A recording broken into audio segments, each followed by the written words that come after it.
Hello students, welcome to my YouTube channel Margdarshan by Ravikant sir.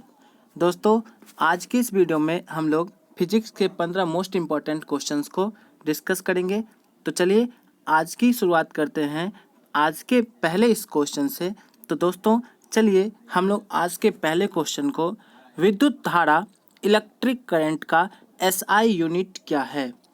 तो दोस्तों पहला क्वेश्चन है कि विद्युत धारा इलेक्ट्रिक करंट का एसआई यूनिट क्या है।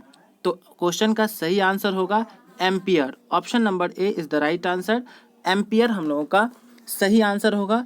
जो इलेक्ट्रिक करंट है इसके बारे में हम लोग जान लेते हैं कि ये एक स्केलर क्वांटिटी है, अदिश राशि है। जबकि ओम प्रतिरोध का एसआई यूनिट है, रेसिस्टेंस का एसआई यूनिट ओम है। और जो महू है ये चालकता, कंडक्टेंस का एसआई यूनिट महू होता है। वाट विद्युत शक्ति का, जो शक्ति है पावर, उसका एसआई यूनिट वाट होता है। चलिए दोस्तों आगे बढ़ते हैं अगले क्वेश्चन की ओर।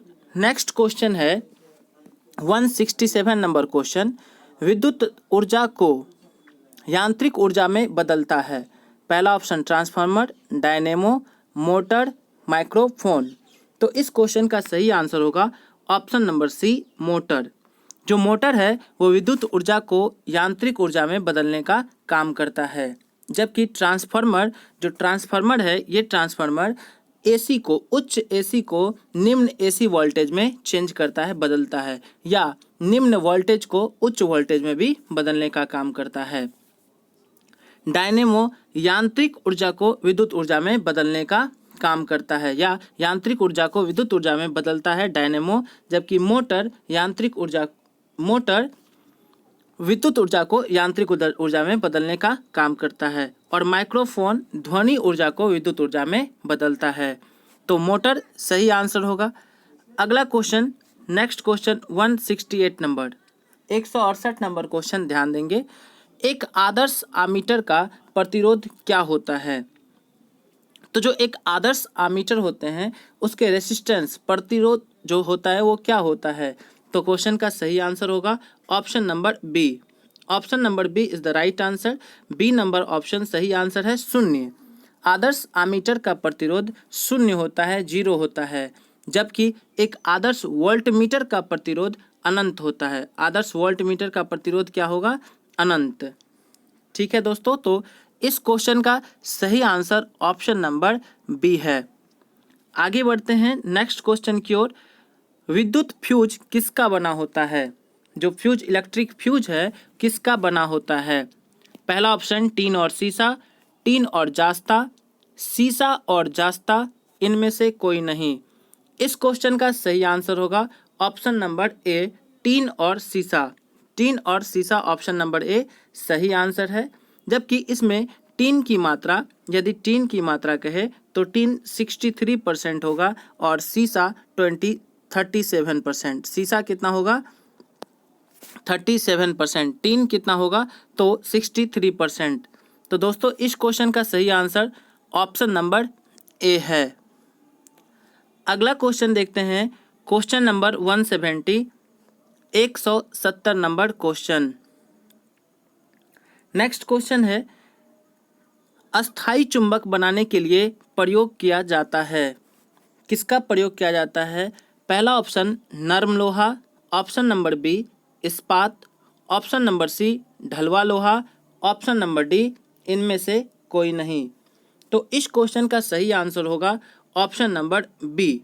ऑप्शन नंबर बी इस क्वेश्चन का सही आंसर है, क्योंकि हम लोग जानते हैं कि अस्थाई चुंबक बनाने के लिए इस्पात का प्रयोग किया जाता है, ऑप्शन नंबर बी का प्रयोग किया जाता है। जबकि अस्थाई चुंबक कहे तो नर्म लोहा। अस्थाई चुंबक किसका प्रयोग किया जाता है, नर्म लोहा का। तो इस क्वेश्चन का ऑप्शन नंबर बी सही आंसर होगा। चलिए दोस्तों आगे बढ़ते हैं नेक्स्ट क्वेश्चन की ओर। अगला क्वेश्चन है 171, 171 नंबर क्वेश्चन। दोस्तों इससे पहले के सारे क्वेश्चंस को इससे पहले की वीडियो में अपलोड कर दिया गया है और उस वीडियो का लिंक इसके डिस्क्रिप्शन में दिया होगा। तो यदि आप अभी तक पहले के सारे वीडियो को नहीं देखे हैं तो पहले आप उसको देखिए, फिर इसको देखिए। ये आपके एग्ज़ाम के लिए काफ़ी इंपॉर्टेंट क्वेश्चंस है। तो आप एक बार ज़रूर देखें, लाइक करें, कमेंट करें, दोस्तों को शेयर करते रहें। 171 नंबर क्वेश्चन है, प्रोटॉन का द्रव्यमान कितना होता है, मास क्या होता है। तो चलिए दोस्तों देखते हैं इस क्वेश्चन का सही आंसर। इस क्वेश्चन का सही आंसर होगा ऑप्शन नंबर बी, 1.672 इंटू 10⁻⁻27। ये प्रोटॉन का मास है। जबकि option number A 1.6705 into 10⁻⁻27 neutron का, किसका द्रव्यमान है, न्यूट्रॉन का। और ऑप्शन नंबर सी की बात करें 9.108 इंटू 10⁻31, तो ये इलेक्ट्रॉन का, किसका है, तो ध्यान रखेंगे ये किसका हो, इलेक्ट्रॉन का मास है। और 9.108 इंटू 10⁻31 ये मास पॉजिट्रॉन का भी होता है। किसका होता है, पॉजिट्रॉन का। तो इस क्वेश्चन का सही आंसर होगा ऑप्शन नंबर बी, हम लोगों का सही आंसर है। प्रोटॉन का द्रव्यमान 1.7672 इंटू 10⁻⁻27 होता है। अगला क्वेश्चन दोस्तों, next question, question number 172, 172 number question. Cathode किरणें के बारे में सही कथन को चुनें। कैथोड किरणें के बारे में सही कथन क्या है, ध्यान से सुनेंगे। पहला ऑप्शन है, इसका वेग प्रकाश की वेग का 1/10 गुना होता है। बिल्कुल सही, ऑप्शन नंबर ए सही बात है कि जो कैथोड किरणें का वेग है, स्पीड है, वो वेलोसिटी है, वो प्रकाश की वेग का 1/10 गुना होता है। सही है। ऑप्शन नंबर बी, इसकी भेदन क्षमता अधिक होती है। ये गलत बात है, क्योंकि कैथोड किरणें की भेदन क्षमता कम होती है। यहाँ पर अधिक लिखा है, इसलिए ये नहीं होगा। ऑप्शन नंबर ए सही है, बी गलत। ऑप्शन नंबर सी, यह अदृश्य किरणें होती है। बिल्कुल सही, ये अदृश्य किरणें होती है, सी भी सही है। कैथोड किरणें ऋणात्मक होती है, ये भी सही है। तो इस क्वेश्चन का सही आंसर होगा ए, सी और डी, मतलब ऑप्शन नंबर ए, सी और डी तीनों सही कथन है कैथोड किरणें के बारे में। अगला क्वेश्चन देखते दोस्तों, next question, question number 173, 173 number question. Question है, प्रकाश की वेग का गणना सबसे पहले किसने किया था। पहला option Foucault, option number B Romer, option number C Clark Maxwell, option number D none. सही आंसर होगा ऑप्शन नंबर बी रोमर। इस क्वेश्चन का सही answer option number B Romer होगा। जबकि फूको साहब जल में प्रकाश की चाल वायु में प्रकाश की चाल से कम होती है, ये बात बोले थे। जो फूको साहब हैं उन्होंने कहा था कि जल में प्रकाश की चाल वायु में प्रकाश की चाल से कम होती है, ठीक है। और क्लार्क मैक्सवेल का कहना था, इन्होंने प्रकाश तरंग को निर्वात में कैसे संचरित होती है इसके बारे में संपूर्ण जानकारी दिए थे क्लार्क मैक्सवेल। तो दोस्तों इस क्वेश्चन का सही आंसर होता ऑप्शन नंबर बी। चलिए आगे बढ़ते हैं अगले क्वेश्चन की ओर। और नेक्स्ट क्वेश्चन है 174, 174 नंबर क्वेश्चन। क्वेश्चन है, वायु या निर्वात में प्रकाश की चाल कितनी होती है। दोस्तों जैसा कि इस सीरीज का थंबनेल है टारगेट योरसेल्फ, या खुद को चेक करने के लिए, तो आप खुद से पहले क्वेश्चन बनाइए, फिर इस वीडियो को देखकर इसके ऑप्शंस के बारे में भी जानकारी रखेंगे। तो प्रकाश या निर्वात में प्रकाश की चाल कितनी होती है। पहला option 2.04 into 10⁸ metre per second, 2.25 into 10⁸ metre per second, option number C 3 into 10⁸ metre per second, और option number D 2 into 10⁸ metre per second. तो आप सभी को इस क्वेश्चन का कमेंट करके आंसर कहेंगे। बिल्कुल सही, option number C is the right answer. 3 into 10⁸ metre per second. वायु या निर्वात में प्रकाश की चाल 3 गुना 10⁸ मीटर पर सेकेंड होता है। जबकि ऑप्शन नंबर ए जो है 2.04 इंटू 10⁸ मीटर पर सेकेंड, ये तारपीन के तेल में प्रकाश की चाल होती है।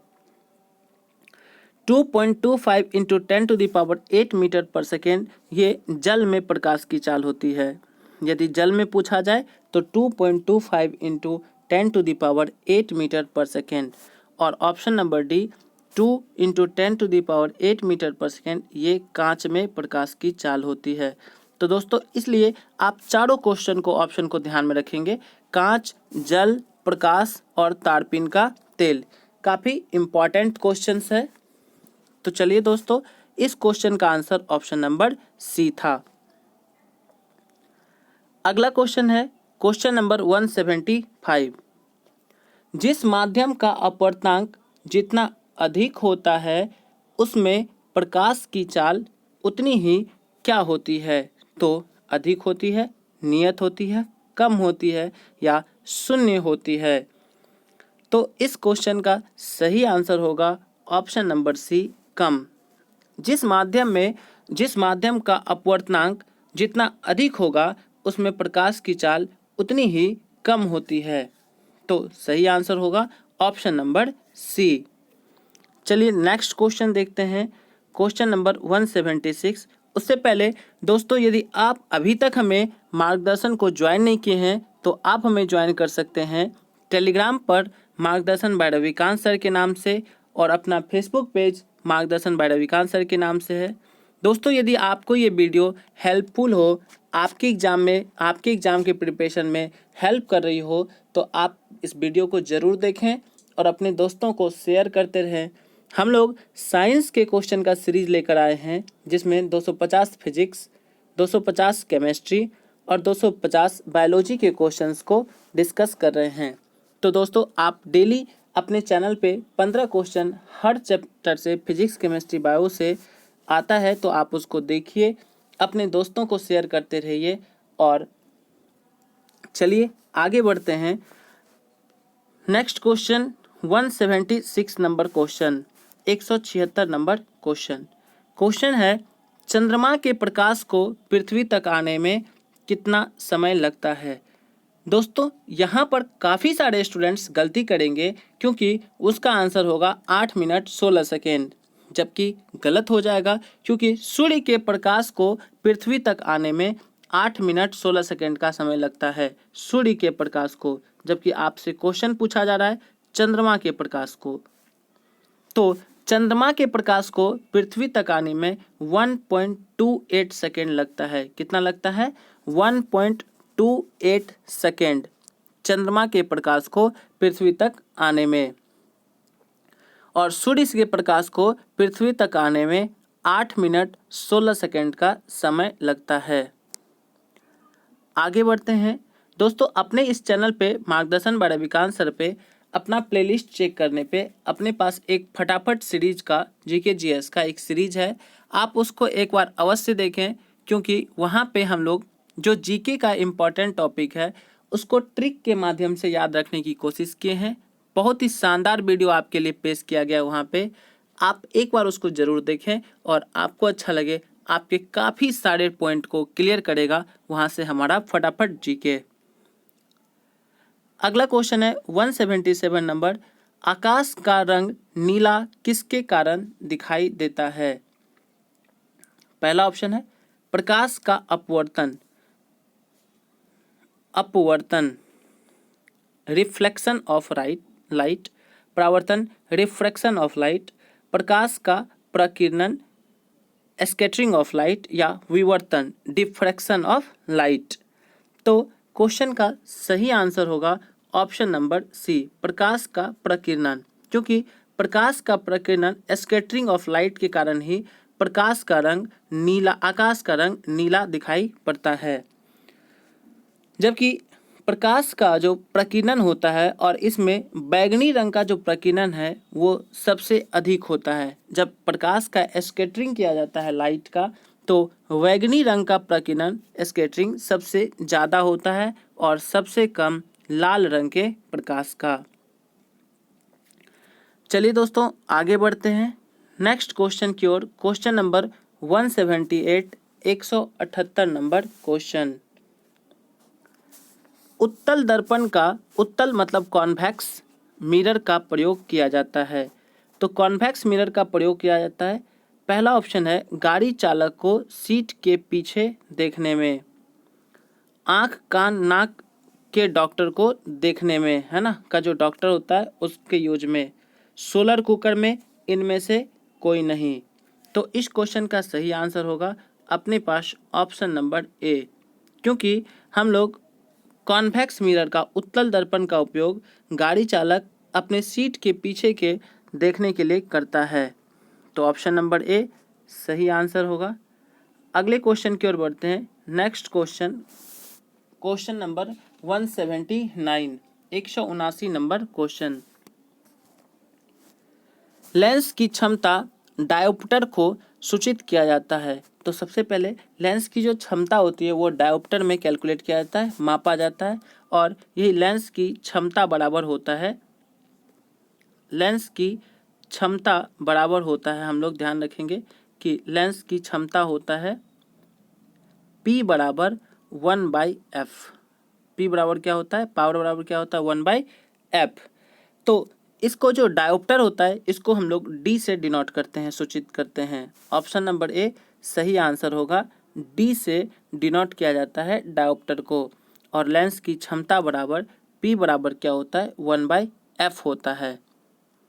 तो इस तरह से दोस्तों आज के अंतिम लास्ट क्वेश्चन में क्वेश्चन नंबर 180, 180 नंबर क्वेश्चन को देखते हैं। सूर्योदय के पहले और सूर्यास्त के बाद सूर्य का कौन सा भाग दिखाई देगा, या दिखाई देना उदाहरण है किसका। अच्छा, सूर्योदय के पहले और सूर्यास्त के बाद सूर्य का दिखाई देना किसका उदाहरण है। तो पहला ऑप्शन स्कैटरिंग ऑफ लाइट, प्रकाश का प्रकीर्णन, प्रकाश का अपवर्तन, रिफ्लेक्शन ऑफ लाइट, पूर्ण आंतरिक परावर्तन, टोटल इंटरनल रिफ्लेक्शन, जबकि परावर्तन, रिफ्रैक्शन। तो इस क्वेश्चन का सही आंसर होगा अपने पास ऑप्शन नंबर बी, प्रकाश के अपवर्तन, रिफ्लेक्शन के कारण सूर्योदय से पहले और सूर्योदय के बाद सूर्य दिखाई देता है। तो दोस्तों इस तरह से हम लोग आज की इस वीडियो में फिजिक्स के 15 मोस्ट इम्पॉर्टेंट क्वेश्चंस को डिस्कस किए। तो दोस्तों यदि आपको वीडियो अच्छा लगे तो आप खुद भी देखेंगे और अपने दोस्तों को शेयर करते रहेंगे। यदि आप अभी तक मार्गदर्शन को सब्सक्राइब नहीं किए हैं तो सब्सक्राइब आवर यूट्यूब फैमिली मार्गदर्शन बाय रविकांत सर, और इन सारे वीडियो का PDF पाने के लिए आप हमें ज्वाइन कर सकते हैं टेलीग्राम पे मार्गदर्शन के नाम से। तो दोस्तों आज की इस वीडियो में इतना ही, मिलते हैं अगली वीडियो में। तब तक आप तैयारी करते रहें, घर पर रहें, स्वस्थ रहें।